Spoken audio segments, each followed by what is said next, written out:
U.S. bombs and missiles are falling on people in the Middle East and in North Africa, that you are here in the streets standing against it. Are you proud of that, sisters and brothers?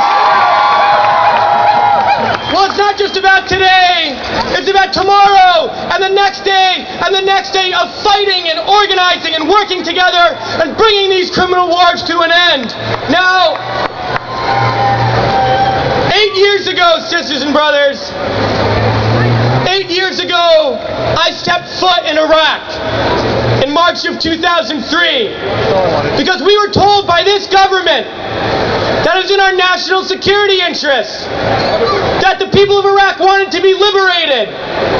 Well, 8 years later, there's over 1 million Iraqis who have been killed, more who have been wounded, 5 million refugees, an entire generation of children, of young people, of students who will be psychologically traumatized for the rest of their lives, for the shock and awe, and for the slaughter that was imposed upon them. Almost 5,000 soldiers were dead. Tens of thousands came home in wheelchairs. 1,500 soldiers have died in Afghanistan alone. Now, what are these wars about? That is right. We have to be clear. The war in Afghanistan, just like the war in Iraq, is not about building democracy. It's not about keeping us safe here at home. It's about controlling oil and natural gas reserves for billions of dollars in profits for a couple of billionaires sitting at the top. Now, if U.S. soldiers on the front lines in Afghanistan or in the bunkers in Iraq, if you took a poll and you said, how many of you have parents who are CEOs in oil companies? How many of you own stock in the defense contractors? Sisters and brothers, the answer would be 0. When the rich want to make a war, they use the people who can't afford to go to college, who can't get a job, who can't have a place to live, who can't have health care for their children. That's who they use. And that's why we say that everyone in the military has the right to refuse to fight in Iraq and Afghanistan, and that's what they should do. And right now on stage are veterans of the wars in Iraq and Afghanistan.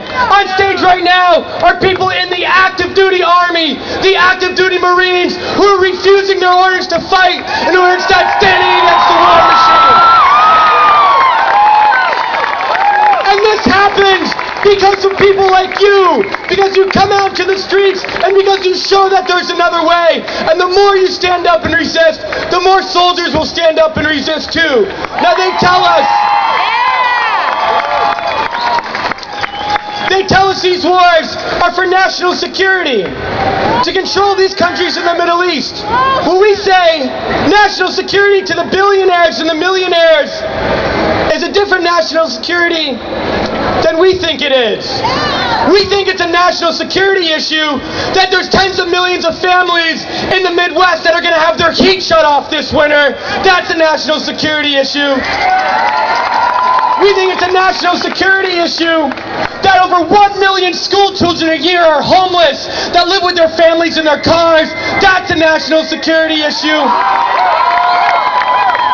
But this government, all they will do is lie and lie and lie, so your tax dollars and your family members go to fight these wars. And what do they do when we tell the truth? Who knows who Bradley Manning is?